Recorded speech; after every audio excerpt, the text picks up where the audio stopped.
E aí pessoal, como que vocês estão? Espero que estejam todos muito bem. Esse vídeo eu tô fazendo de forma mais prática para ficar um pouquinho mais fácil para eu criar conteúdo mais direto, né? Então com pouco roteiro ali, com pouco preparo, eu consigo fazer um vídeo mais rápido, né? Mais prático para mim.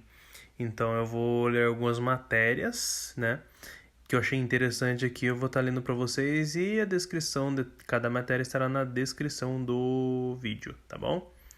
Então vamos aqui para a primeira matéria que eu achei interessante, né?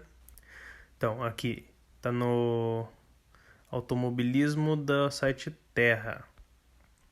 Filho de Rubinho, Dudu Barrichello correrá pela Aston Martin em 2025. Estreias de Dudu marcam um importante passo em sua carreira. O Dudu Barrichello tá investindo, quer dizer, o Rubinho tá investindo muito nos filhos, né? E pra quem acompanha ele no YouTube, nas redes sociais, vê que é uma grande alegria, assim, pro Rubinho tá tendo ali tuas crias seguindo seus passos, né? Imagina que deva ser mesmo, né? Eu nunca fui me preso muito, assim, a seguir os passos do pai, nem que meus filhos sigam os meus passos, mas eu sou muito a favor de fazer aquilo que gosta, né? Se os filhos gostaram do que o pai fazia, então segue a linha, né? E aí eu vou continuando aqui. Eduardo Barrichello, o Dudu, foi anunciado como novo integrante da Aston Martin Júnior programa para a temporada 2025 no Campeonato Mundial de Endurance, né, o famoso WEC, né, WEC. O piloto brasileiro vai competir na classe LMGT3, representando a equipe Racing Spirit of Le Mans, ao lado do American Derek De Boyer e do francês Valentin Haas-Clot.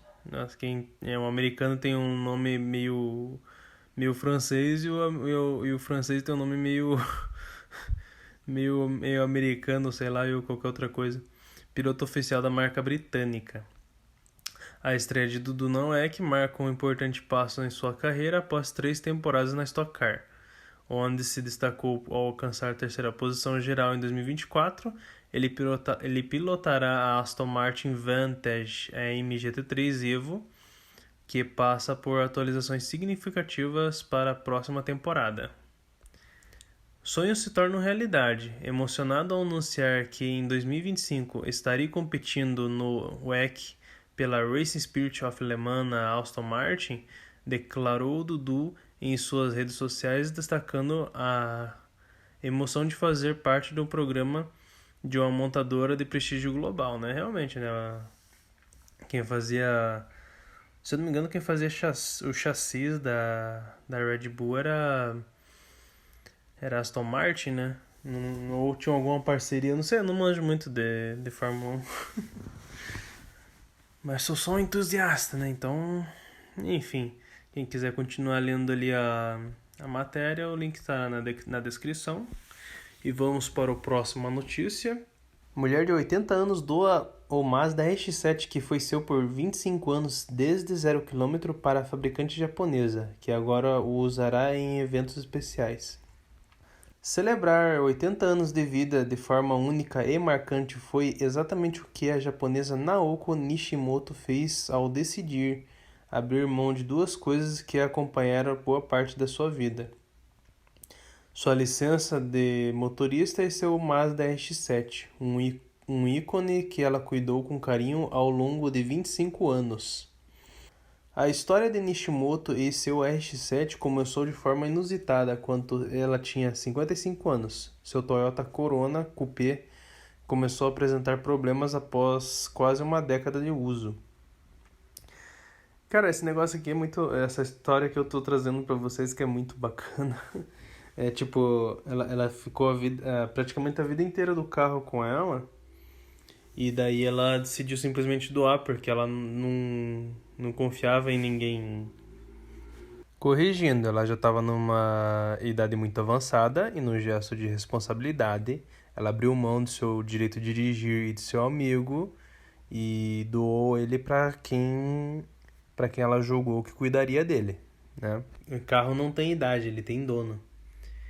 Enfim, ao assistir ao famoso anime Initial D com o seu filho, Nishimoto se encantou pelo design do Mazda RX-7 FD3S. Motivada pela paixão, foi até uma concessionária local e comprou um RX-7 Type RBS, uma versão básica com toques esportivos, com spoiler traseiro, pneus ZR e o icônico motor rotativo 13B REW turboalimentado, que entregava 261 cavalos de potência. Era um carro bem potente, cara. Eu não sei qual que era o peso desse carro, mas tipo, só pelo formato dele dá pra ver que ele era bem aerodinâmico, ou seja, ele não deve ser muito pesado também, né? Não sei qual que é o peso, vou dar uma pesquisada aqui depois. Mas deve ser um motor e tanto pro carro.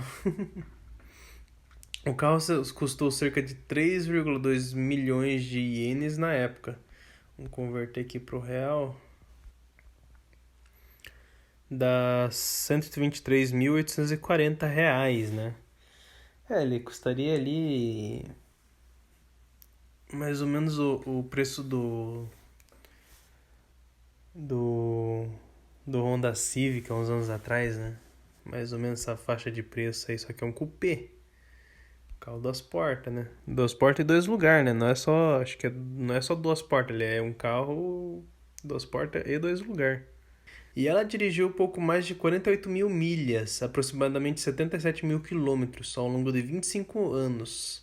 Mesmo após décadas, o RX-7 se manteve impecável. É aquilo que eu falei, né? O carro não tem idade, tem dono. Tornando-se uma extensão da sua própria identidade. Com a aproximação do seu 80º aniversário, Nishimoto decidiu que era hora de parar de dirigir. Ela iniciou uma busca por alguém que pudesse cuidar do RX-7 com o mesmo amor que ela. Em uma entrevista com Nagasaki Broadcasting, chamou a atenção de mais de 40 chamou a atenção de mais de 400 interessados. Uma quantidade boa de gente ali, né? Entre elas estava a equipe de relações públicas da Mazda, cujo e-mail carregado de sinceridade e paixão conquistou Nishimoto. A Mazda preparou uma cerimônia de entrega na concessionária onde Nishimoto havia comprado, ou seja, ela devolveu o carro para a concessionária. Caramba, cara, acho que se eu fosse os filhos e os netos dela, eu ficava puto se, sei lá, se tivesse ali um.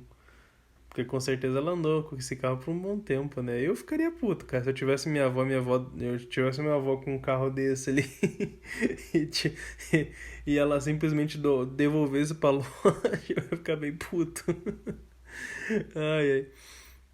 Durante o evento, ela foi presenteada com flores, a placa do carro e esboços de design do RX-7.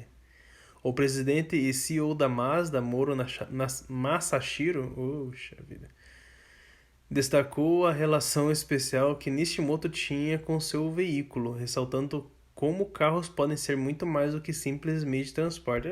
São amigos, né, cara? Como você tem ali um. Lógico, não é a mesma coisa que um animal, né? Eu gosto muito de cães, gatos ali, eles são muito parceiros ali, mas a conexão de homem e máquina é uma coisa que. Homem eu digo no sentido ali, como que fala? De espécie, né? Aquele vínculo que a pessoa cria com o carro é uma coisa assim de amizade mesmo, né? E uma coisa que eu tenho com o meu carro é uma Fiestinha, né? E ele nunca, por mais que ele tenha apresentado assim alguns problemas, ele nunca me deixou na mão, tipo, de deixar na rua. Ele sempre me trouxe pra casa, né? Na época eu morava na casa dos meus pais, ele tinha um problema, eu conseguia chegar em casa com ele, depois ele não dava mais. Mas não sei se era esse vínculo que eu tinha, ou sei lá, que eu tenho ainda com ele, é um carro que eu gosto muito. Mas, né, é... enfim, é um vínculo mesmo, né? Como sou apaixonado por carros, eu sei que esse vínculo é real. Foi um lembrete emocionante de que um carro pode ser um parceiro, é que nem eu falei agora há pouco, né? Importante na vida. Este RX-7 também é especial para mim, pois foi o primeiro modelo pelo qual fui responsável no marketing após ingressar a Mazda. Vamos cuidar desse carro e das memórias felizes que ele representa. Isso daí é uma é um reconhecimento, né? Você tá testando ali pra pessoa que ela pode confiar, deixar carro dela com eles e eles vão cuidar muito bem, né? Agora o RX-7 de Nishimoto estará sob os cuidados da Mazda no centro de P&D da Yokohama, né, para pesquisa e desenvolvimento. A montadora pretende usá-lo em eventos especiais, preservando a história de um carro que não apenas marcou uma época, mas também simbolizam o vínculo emocional com os automóveis. A montadora pretende usá-lo em eventos especiais, preservando a história de um carro que não apenas marcou uma época, mas também simboliza o vínculo emocional que os automóveis podem criar com seus proprietários. É mais o contrário, né? É um vínculo emocional que os proprietários criam com os automóveis, afinal, um carro não tem. Não é como se fosse como ele diz, não é como se fosse um animal ali que cria um vínculo de volta, né? Mas é mais uma relação de homem e máquina. Lembrando, né? Que é um homem no sentido literal da frase, né? Homem como espécime. Espécie humana, né? Essa história é mais do que sobre um carro, é sobre uma paixão dedicada e o poder que os automóveis têm de transformar vidas, criando memórias que durarão para sempre. Então, eu li toda a notícia, né? Uma história curta, mas é muito bonita, e se eu ficasse se eu não lesse ela, ia ficar faltando pedaço. É uma história muito bonita e quem quiser ler ela na íntegra, tá aqui na descrição.